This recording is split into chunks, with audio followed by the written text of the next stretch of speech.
ah, oh, hi peeps, welcome back. I'm sorry, I didn't see you there. I looked the other way. Who's ready for some math? I know I'm ready for some math. Are you ready for some math? I said, are you ready for some math? Yes. Yes, I am. Great. Then you're going to love this next lesson that we're learning. It's called Experiments to Investigate Probabilities. Ooh, that's something new. I wonder if... Yes! This lesson has a vocabulary box, too! And you know what that means, right? It's vocabulary time! That's right, Juliet. It's time to learn all of our vocabulary words. The vocabulary words are trial, frequency, relative frequency, experimental probability, and theoretical probability. We are going to learn all these words together. And I know that the concept of learning all of these words is very hard to tie your head around. But again, like I said, I'll go over it with you to make things simpler. Mango, you in? Yes, I'm in. Me too. Me 3. Me 4. My name is Sibby. S-I-B-B-Y. Sibby the baby hippo. Woo! Yes, I'm ready. I'm ready too, whenever you guys are. Cuckoo! Duck, duck, cuckoo! I think Cuckoo's right. We should read the text now. Relative frequency and probability. Oh, what a fitting title. During a probability experiment, the outcome of each trial is recorded. The frequency of an outcome is the number of times it occurs. Then the relative frequency of each outcome is found. The relative frequency is the ratio of the frequency of an outcome to the total number of trials. So, it's just like a scientific experiment, except without any scientific chemicals or beakers or test tubes. So, it's very similar to those kind of experiments. Because they are experiments, but not exactly scientific experiments. They are more of a math experiment. And the frequency of an outcome is the number of times it occurs. So, like for example, Jeff rolled a 1 to 6 number cube 24 times. He used tallies to record the outcomes. So, this is how many times the outcomes occurred. So, outcome 1 occurred 2 times. This means that the frequency of this outcome will be 2. And for outcome number 2, 6 will be the frequency because 1, 2, 3, 4, 5, 6. Yes, that's right. When 4 tallies are crossed out with a 5th diagonal tally, that's a whole group of 5 tallies. So you should remember that. This means that this is 5, 6, 7. 7 is the frequency of outcome 3. And 5 is the frequency of outcome 4. 3 is the frequency of outcome 5. And 1 is the frequency of outcome 6. How often this frequency occurs. So, what's a trial then? Well, a trial is just a simple experiment run. It's like a start button, you know? You just start, and then there you go. You're starting it. So, that's what trial is. A trial is a sort of beginning to the experiment. Like a mini experiment between the parts of the main experiment. So, finding out the number of times outcome 1 occurs is a mini experiment because it's just a small experiment in that main experiment. We have to find out how many times it occurs, and that occurs 2 times. That mini experiment is then already completed, and then we have 5 more mini experiments to go until we complete the main experiment. So 6, 7, 5, 3, 1. These are the frequencies of outcomes 2, 3, 4, 5, and 6. So, based on this information, which outcome did you think occurred the most? Let's look at the numbers again. I'll tell them to you. 2, 6, 7, 5, 3, and 1. Which number is the greatest? Oh, I see something. In outcome 3, there is one group of 5 tallies and 2 more tallies. In outcome 2, there is a group of 5 tallies and 1 tally left over. In outcome 4, there is only one group of 5 tallies with nothing left over. Outcomes 5, 6, and 1 do not have a group of 5 tallies, so outcomes 2, 3, and 4 are left. Outcome 4 has 5 tallies, so it cannot be outcome 4 that occurred most often, because it doesn't have any tallies extra or left over. This means 6, 7, 7 is greater than 6, so outcome 3 occurred the most, right? Yes, that's right. The outcome that occurred the most was outcome 3, because outcome 3 has 7 tallies, but outcome 2 has 6 tallies. Outcome 4 has 5 tallies. Outcome 5 has 3 tallies. Outcome 1 has 2 tallies.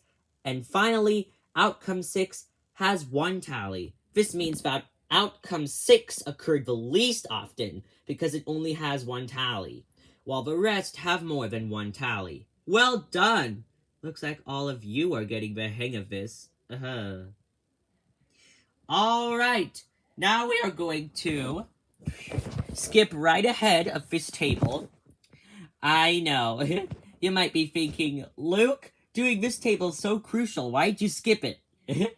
Well, I don't like to give you too much of a hard time in these lessons, and I personally think that they're too hard too. So we're just going to skip over the table, and we're just going to discuss the rest of the text. But as you know, there is always some participation involved, so we're not just staring at the book. So please, try to participate. That'll be very nice, thank you. Anyways, when you carry out a probability experiment and find the relative frequency of an outcome, the relative frequency is the experimental probability for that outcome. So that's what experimental probability is. It's when you carry out a probability experiment and find the relative frequency of an outcome. And that's what the relative frequency is, the experimental probability for that outcome. When you know the outcomes that make up an event and the sample space of a probability experiment, the ratio of the size of the event to the size of the sample space is the theoretical probability of that event. So that's what theoretical probability is. In an experiment with a very large number of trials, the experimental probability is usually very close to the theoretical probability. This is probably because the relative frequency and the ratio of the size of the event to the size of the sample space are so related, mainly because the numbers are so large. Maybe the experimental and theoretical probabilities are not exactly the same, but are similar. So, it's very close to a theoretical probability. Sorry, I almost said property. I meant to say probability. Yeah, experimental probability, theoretical probability. And that's what those are. We have a couple more. And look at this. Carol used a computer simulation to carry out a probability experiment of rolling a 1 to 6 number cube 2,400 times. What? That's a lot more times than I can count. Yeah, me too. Yeah. Some experiments might involve you to roll a cube lots of thousands of times. Sometimes 10,000 times if it's in a simulation. Carol recorded the outcomes in a frequency table. And that is very, very helpful. Very, very helpful for him. Again, skipped through all of these. But don't worry, there's still some participation involved. By the way, we're only 9 minutes through, so this is actually doing pretty well. All right, everybody, let's go to the next page.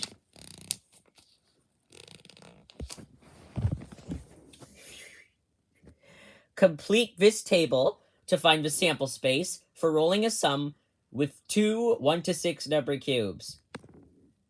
Oh, shoot. I was not supposed to cross that one out. Sorry, guys. But don't worry, we could still complete this. Follow along with me. If you roll 2 number cubes and both of them have a 1 in them, what is the total sample space? 2? That's right. It's 2. Because 1 plus 1 is 2. And then, if you roll the cubes and 1 lands in a 1 and 1 lands in a 2, then the sample space would be 3, because 1 plus 2 is 3. It's simply just adding the cube's sample spaces together to find the total sample spaces for the event. Repeating pattern again. If there's a 1 and a 3 on the number cubes, then the sample space would be 4. If there's a 1 and a 4, that would be 5. If landed on a 1 and a 5, that's a 6. If landed on a 1 and a 6, that's a 7. And you know the rest. And for the second one, if there's a 2 on this one and a 1 on the other one, the sample space would still be 3, because 2 plus 1 is 1 plus 2, which is 3. If there are 2's on both of the number cubes, 2 2's, then that would be 4, because 2 plus 2 is 4. See? Easy! Now, here is the real challenge here. I'm going to give you a random cube outcome, and I'm expecting you to find the sample space. So here we go. Participate in the ultimate challenge. All right. What is the sample space for 2 cubes that have one landing 4 and the other landing on 5? Let's see. Oing, oing. Wait a minute. There are the numbers 4 and 5. So that means it involves something with the numbers 4 and 5. But what could it be? Cuckoo. Let's work through this. How did we get the sample space of 2 for the 2 number cubes that both faced up 1? Oh, we did that by adding both of the 1's. And that equals 2. It's the same thing with us. Yeah, we're a couple. That's 2. If we split apart, we're 2 1's. And if we come together, we attract and form a couple or 2. That's 1 plus 1 equals 2, people. So, I think we should get the sample space by adding 4 and 5 together. That just might work. Yes. Let's see what 4 plus 5 is. You should already know this, but it's 9. And bam! It is 9. What do you know? So the sample space for 2 number cubes with one landing on 4 and the other one landing on 5 is 9, because 4 plus 5 is 9. That's right! If the first cube lands on a 4 and the second cube lands on a 5, then the total sample space for rolling these cubes is 9, because 4 plus 5 is 9. Well done! Now I'm going to give you another hard challenge. Let's see if you can get this one. The sample space of 2 number cubes with one number cube landing on 5 and the other number cube landing on 3. Oh, 5 and 3. 5 plus 3. That's 8. The sample space is 8 for those 2. That's right. Wow, you guys are really crushing it. Okay, here's an even harder one now. What is the sample space of 2 number cubes that both face up 5? Both face up 5? 5 is only one number. Wait a second, but he said both face up 5. So that could be 2 5s. Yes. Let's, represent this. Cuckoo. 2 5s. A 5 and a 5. What do we do with those 2 5s? Well, I know we don't compare them because 5 just equals 5, and that's just silly. Oh! Remember what we did with the previous number cube equations? Maybe we need to add them. That's it! We need to add those numbers to get this total sample space. It's 5 plus 5. And what is 5 plus 5? 10. That's right, it's 10.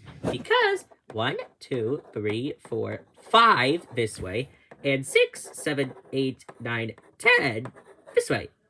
5, 1, 2, 3, 4, 5 more, and that's 10. So the sample space for two number cubes that both land facing 5 up is 10, right? That's right, it's 10. And by the way, good morning, Woofer. We appreciate having you here. But don't play the music too loudly, because we're trying to concentrate. Oh. That's very good. In fact, would you like to join us? Okay, Woofer. He's going to say another one. Yes, another challenging one for you both. Now, what is the sample space for two number cubes with one facing up 6 and the other facing up 5? Oh, so now it's 6 and 5. The trickiness increases. Wait, I forgot what 6 plus 5 is. How can I figure out what 6 plus 5 is? Ducky? Oh, hi, Chicky. Don't worry. We can do this in a very simple way. 6 is just 1 more than 5. So 6 plus 5 is simply 5 plus 5 plus 1 more than 5 plus 5. So what's 5 plus 5? 10. That's right, it's 10. And what's 10 plus 1? 11? That's right. If we put parentheses here, then we know that 5 plus 1 is 6. And then 5 plus 6 must equal 11, because if we do the same thing over here, 5 plus 5 would equal 10, and 10 plus 1 would equal 11. So, yep.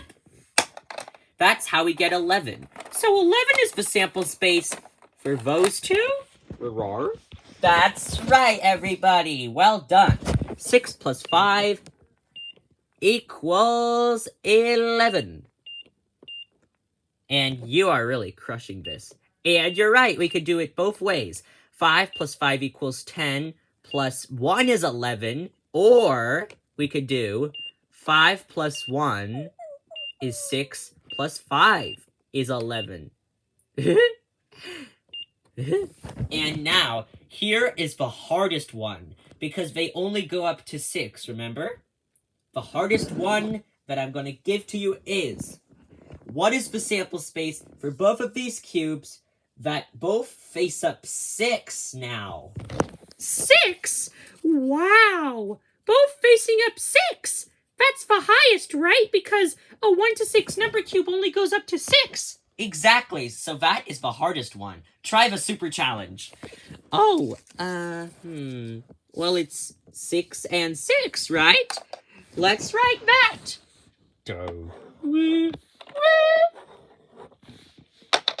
Woofer, do you know how to do this? Rar?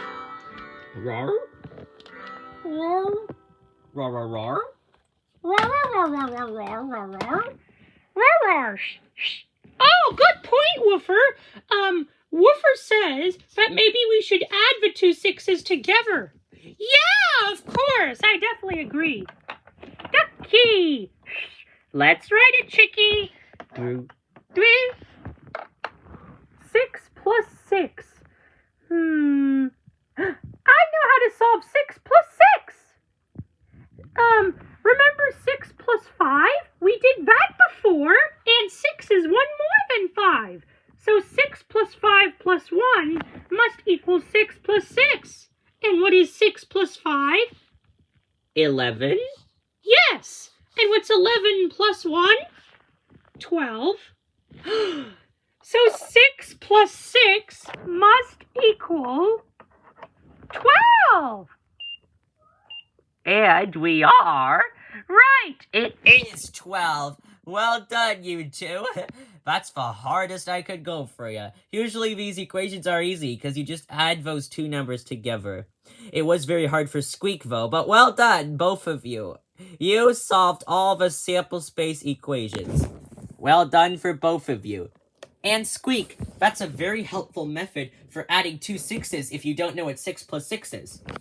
6 is 1 more than 5. So we can say 6 plus 5 plus 1. 6 plus 5 is 11. And 11 plus 1 is 12. That is a very helpful method, Squeak. Thank you very much for participating. Aw, it's my pleasure. A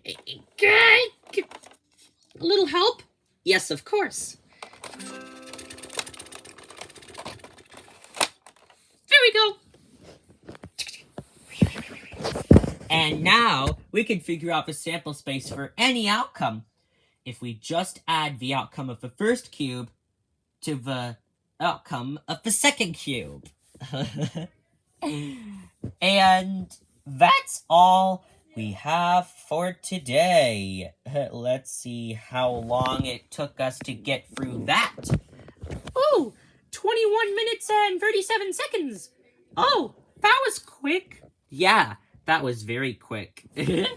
Yes, that was pretty quick. But don't worry, guys. Come back another day for more math lessons. The math fun doesn't end there. Bye, guys. See you soon. See you later on the next math video. Yeah, see you later. Bye. This is Woofer signing off. Ruff, ruff, ruff. Ruff, ruff, ruff. Do-do-do-do-do-do. Do-do.